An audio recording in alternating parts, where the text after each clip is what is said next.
É Direito.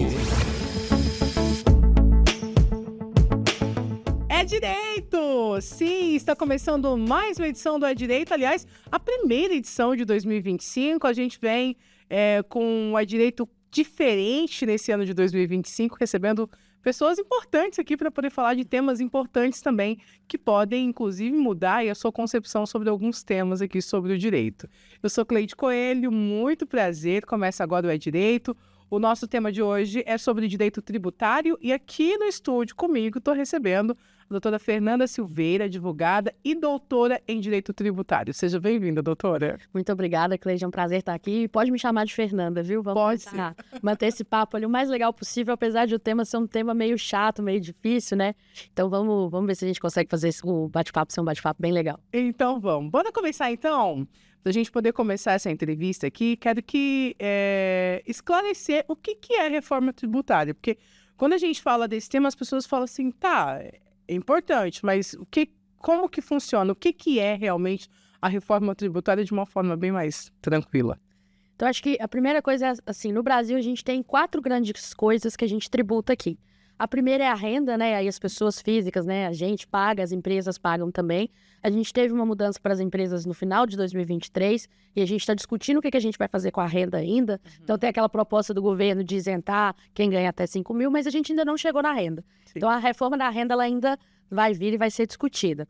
E o governo ele tem falado que ele vai tentar aumentar a renda, né, para que a gente pegue, né, mais, vamos dizer assim, para que as pessoas que ganham mais contribuam mais, e ao mesmo tempo ele vai tentar reduzir os tributos de uma segunda grande base que a gente tem aqui, que é a folha de salários. E isso é bom porque, né, quem trabalha, né, tem carteira assinada ou é servidor público, vê a diferença, né, do que é retido ali todo mês quando vai, né, ver as contribuições previdenciárias sobre a folha e quando vai ver a renda também. Essa ainda a gente não discutiu, então ainda estamos aí para ver o que vai acontecer. A gente já teve algumas modificações na terceira grande base que a gente tem, que é patrimônio.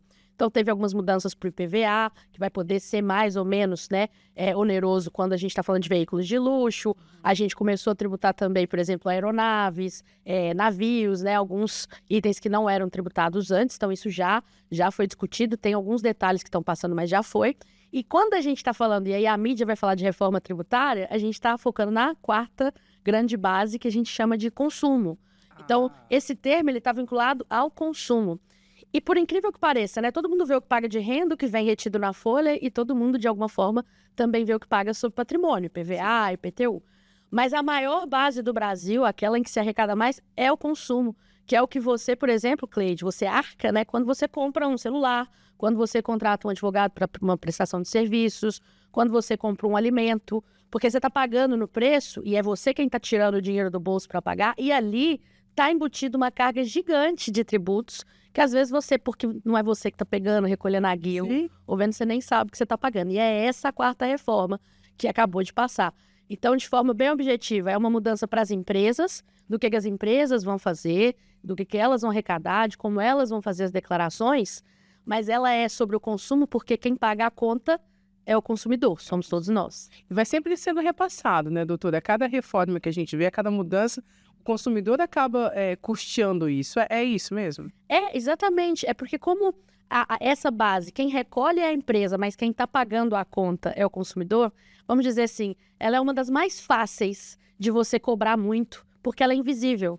Porque se a Câmara agora aqui de Cuiabá começar a discutir um aumento de IPTU, todo mundo vai lá, todo mundo vê o IPTU. Você pega a guia e fala, putz, estou pagando isso aqui.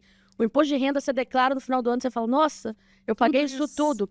Mas você não sabe quanto que você arcou de consumo em tudo que você comprou ao longo do ano. Se você fosse fazer essa conta, a maior parte do que você paga está no consumo, no que vem embutido quando você, consumidor, paga, né, para comprar um bem ou para consumir um serviço. Então, tá. Então, quais são as empresas e ramos de atividade que mais vão ser impactados aí e como elas devem se preparar para essa reforma, para não ter problemas nos pagamentos dos impostos? Porque o grande medo do empresário hoje é isso, né? E será que eu vou cair na malha fina? Será que eu estou pagando tudo mesmo? Como que vai funcionar isso? Olha, ano que vem, a gente vai ter uma situação muito difícil aqui no Brasil, porque você vai continuar recolhendo os tributos que você paga hoje, você é empresa, né, empresário, e você vai ter que começar a recolher novos tributos ao mesmo tempo. Meu Deus. É quase como se chegou janeiro de 2026, eu tenho que fazer 2 apurações. E isso quer dizer que eu tenho que, em 2025, me preparar, porque eu vou estar recolhendo os mesmos tributos de hoje e eu vou estar recolhendo novos tributos que vieram com a reforma. Ou seja, vão ser anos de adaptação muito difíceis, né? E a Receita, hoje, ela já tem acesso a várias informações sobre os empresários e as pessoas também. Então, às vezes a gente pensa assim, eu vou cair na malha fina, que é até o que você usou aqui. Hoje, a Receita sabe, por exemplo, Cleide, o que você tem no seu banco, as movimentações que você tem. Ela sabe o que declararam sobre você. Então, se o TRT está declarando que te fez um pagamento de salário, eles sabem. Eles sabem as notas fiscais que foram emitidas com o seu CPF, então o que você está comprando, eles também vão saber. De forma geral, eles sabem o que você está declarando sobre outras pessoas. E ainda por cima, quando necessário, eles trocam informações com outros países ou até com outras bases de dados. Então, hoje, por exemplo, a Receita troca informações com o Serasa. Então, quando você vai numa loja comprar um sapato, aí você fala assim, o meu endereço, para a loja mesmo, e fala assim, é tal rua, a Receita sabe que você declarou aquele como um endereço seu. Então, sendo muito direta, a Receita sabe tudo que a gente faz, né? Inclusive o que a gente transmite via Pix também, independentemente daquela polêmica recente. Então, quando você pensa nisso, você tem que pensar assim, olha, eu não posso deixar de falar algo que a Receita já sabe sobre mim. Porque se você não declarar algo que ela já sabe, aí ela vai te falar, olha, você recebeu uma indenização ali de uma ação trabalhista e você não declarou. Então, corrige sua declaração. Você falou dos seus rendimentos, mas teve uma instituição de ensino que você dá aula que declarou que te pagou tanto e você não colocou. Então, a malha fina, ela nada mais é do que um cruzamento de dados dentro desse supercomputador que a Receita tem, em que ela monitora tudo que está acontecendo na nossa vida. E com a reforma, a reforma ela é um avanço de tecnologia nesses novos tributos, nessa nova arrecadação que a gente vai ter, que vai fazer com que a Receita tenha ainda mais informações. Então, de forma muito direta, né, quando a gente tiver passado por isso tudo, vai ser muito mais difícil ainda você sonegar ou deixar de declarar alguma coisa, porque a Receita vai saber tudo, né, que eletronicamente você movimenta ou tudo que financeiramente você transfere ou recebe de alguém. Ou seja, para quem tenta driblar o tempo todo aí a Receita, esconder... O CPF na nota, doutora, nem tá no nosso roteiro, mas aquele CPF... Quer o CPF na nota na hora do mercado e tal? Isso ajuda de alguma forma? Como que é? Imagina que você tá pagando com dinheiro. Você chegou lá no supermercado com dinheiro. Se é dinheiro, isso é a única coisa que a Receita hoje não vai conseguir rastrear, a não ser que você informe seu CPF. Porque imagina, Cleide, que você declara lá que você ganha R$1.000 no mês, então você é isenta de imposto de renda. Mas aí você vai nos supermercados lá e compra R$3.000 com o seu CPF. Ela consegue saber assim, como que você está conseguindo comprar isso se você só ganha isso. Então é pensar que hoje a Receita tem várias informações para saber se o que eu estou declarando sobre mim tá verídico ou não, tá combinando ou não tá fazendo sentido ou não tá. Porque não adianta também eu ser uma pessoa, né, que consome muito e declara menos. Tanto que quando a gente fala assim, as pessoas que são muito ricas e sonegam, elas lavam dinheiro. O que é lavar dinheiro? Eu tenho dinheiro legal, por exemplo, aí do jogo do bicho. Se eu gastar esse dinheiro, eu tenho que justificar de onde ele veio. Então, eu arrumo uma empresa, alguma coisa, para declarar essa renda, para justificar que eu tenho essa renda e que, por isso, eu vou conseguir consumir, né, bens em valores suficientes ou compatíveis com essa minha renda. Lavar dinheiro é isso, é inventar uma fonte de renda que justifique o que você quer gastar.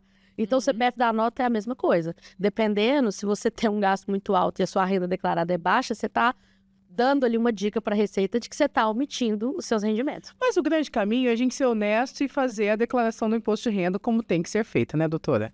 A gente tem que pensar, e a Receita hoje já te entrega, né? Ela quase que, até para você ver o tanto que ela sabe, ela já te entrega ela praticamente preenchida se você tem um certificado digital e declara direto no sistema da Receita. Então, até para você saber tudo que a Receita sabe de você, pega seu certificado digital, entra lá no site dela e faz a sua declaração por lá, que você já vai ver que ela preencheu várias coisas que ela já sabe sobre você. Tá parecendo mãe, né? Eu tô perguntando só pra saber se você vai me contar a verdade, tá? Porque eu já sei toda a verdade. É tipo isso, né? É mais ou menos isso. Só confirma e aperta aí o confirma, porque eu já sei tudo que você fez. Tem alguma coisa que eu esqueci, você acrescenta aí, mas basicamente ela já sabe. Bom, o nosso tema hoje aqui não é direito, é sobre o direito tributário. Um assunto um pouco mais delicado, mas a gente está levando aqui de uma forma bem mais tranquila, explicando para você aqui com a doutora Fernanda Silveira, advogada e doutora em Direito Tributário. Agora, doutora, essa reforma impacta para quem optou pelo Simples Nacional, por exemplo? Sim, porque as empresas do Simples, elas já tinham algumas dificuldades, né, de como que elas vão prestar serviços para as empresas que estavam fora do Simples. Porque é uma questão assim de eu vender para essa empresa e de repente ela não conseguir se creditar do que a empresa do Simples recolheu. E aí, para quem é a empresa e compra, era menos vantajoso comprar da empresa do Simples. Com a reforma, eles tentam corrigir isso, mas a impressão que a gente tem é que para quem tiver nesse novo regime, não vai valer a pena, vai continuar não valendo a pena comprar de quem é do Simples. E a pessoa que está no Simples, ela vai ter que pensar para quem que ela está vendendo. Por quê? Se ela está vendendo para uma pessoa física, aí ela vai comparar. O que ela está pagando no Simples é mais ou menos do que ela vai pagar nesse novo regime, nesses novos tributos. Se for menos, ela continua no Simples. Se for mais, aí vai valer a pena ela mudar de regime. Mas mudar de regime significa ter um controle, né, e uma apuração tributária muito mais complexa do que ela tem dentro do Simples Nacional. Então, eles tentam dizer que vai ser uma melhoria, mas a gente continua com os mesmos problemas e as mesmas dificuldades, e as pessoas vão ter que ver, né, na conta ali o que vai valer mais a pena, considerando para quem que ela está vendendo. Porque, por exemplo, um advogado, quando eu vender um serviço para você, se no Simples for mais barato, é melhor eu ficar no Simples, porque aí eu consigo te cobrar menos. Sim. Agora, para um escritório que presta serviços para uma empresa, não faz tanta diferença, porque eu vou pagar, mas a empresa vai se creditar do que eu paguei de tributo. Então, no final das contas, vai ficar mais neutro, né? Mas para a pessoa física, realmente, se tem aumento, é aumento de preço aí, e é um problema muito sério. E é um aumento de verdade que a gente sente no bolso. Exatamente. Tá, a gente falou agora um pouco, mas vamos voltar só um pouquinho nesse assunto. Quais são as consequências da inadimplência, né? Tem como não pagar o imposto certo e cair na malha fina da Receita Federal?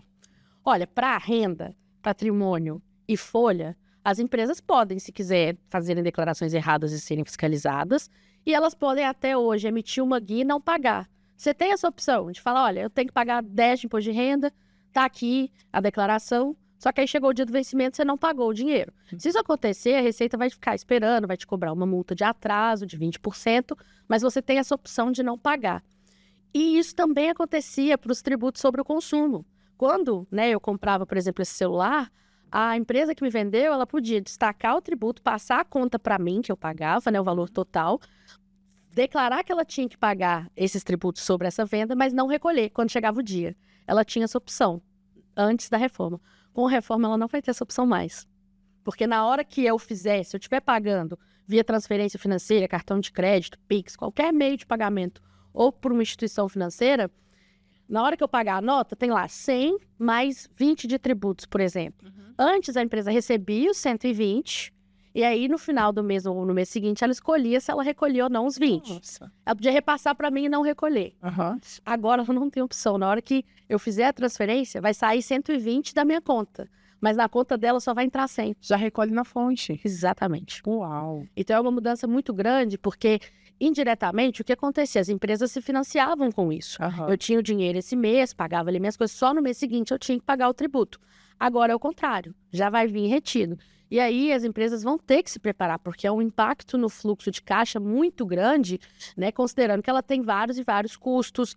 Então é como se assim, antes eu me financiava com essa receita dos tributos. Sim. Porque eu passava o custo e recolhia depois. Agora é a receita que retém de mim e se financia comigo, porque o que a receita promete é que ela vai reter, mas no final do mês, se necessário for, ela me devolve aquilo que ficou retido a mais. E aí a gente vai ter que confiar que a receita vai fazer isso. Tomara que faça, né? O sistema, esse modelo novo, ele só vai funcionar se realmente a Receita conseguir fazer isso bem. E se ela cumprir com todas as promessas, né, e for justa e fizer as devoluções, respeitar os prazos, né? Mas o histórico do Brasil é toda vez que o dinheiro vai para lá, é difícil pegar de volta. Doutora, a gente ainda está ainda falando da Receita Federal de malha fina, caiu na malha fina, e aí, como que faz? Basicamente é você olhar suas declarações, porque a malha fina não é um auditor que chegou e olhou assim, eu acho que a Cleide está fazendo algo de errado. Não, o computador apontou que está havendo uma inconsistência. Então, alguém declarou alguma coisa sobre você que você não declarou, ou declarou diferente de você.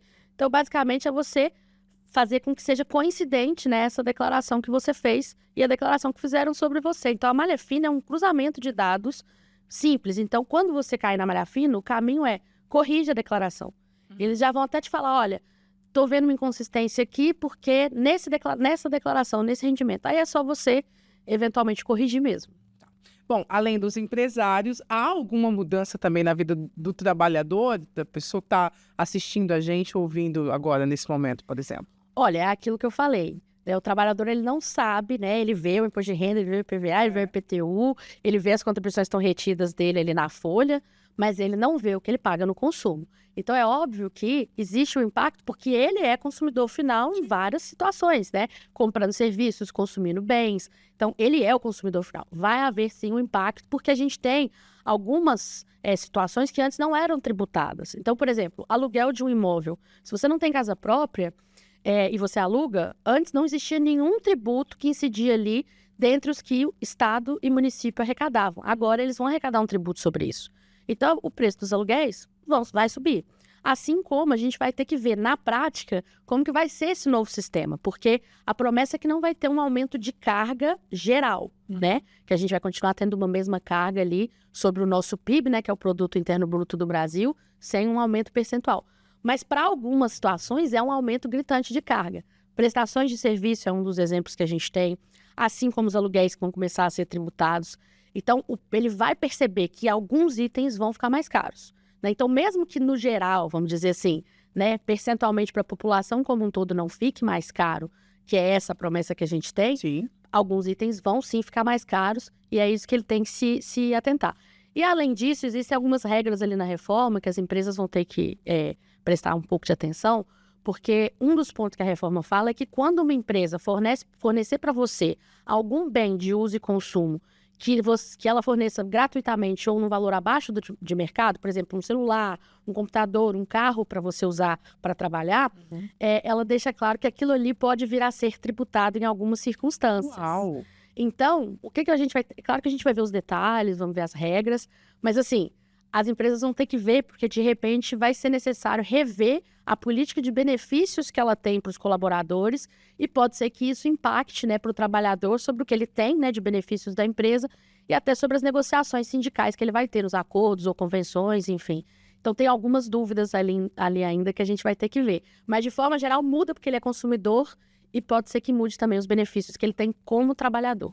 Maravilha. Eu quero muito falar com a senhora ainda mais vezes durante esse ano sobre esse assunto aqui no É Direito, porque é um assunto que impacta diretamente a vida do trabalhador e por muitas vezes existem muitas dúvidas ali.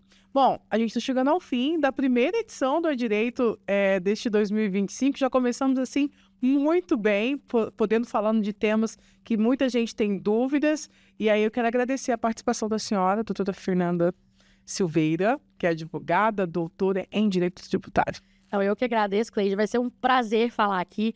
Eu sei que o tema é difícil, mas eu tentei falar de uma forma que eu acho que, né, a gente pode aí despertar a curiosidade dos espectadores e de quem está nos ouvindo, né, na nossa audiência. E fiquem aí à vontade para me convidar. Vai ser um prazer estar aqui com vocês ao longo desse ano também. O prazer é todo nosso. Bom, e assim chegamos ao fim de mais uma edição do É Direito, da primeira edição de 2025, para você ver e rever esse bate-papo a qualquer momento de forma gratuita. Você pode acessar nossas redes sociais, @TRTFM 104.3.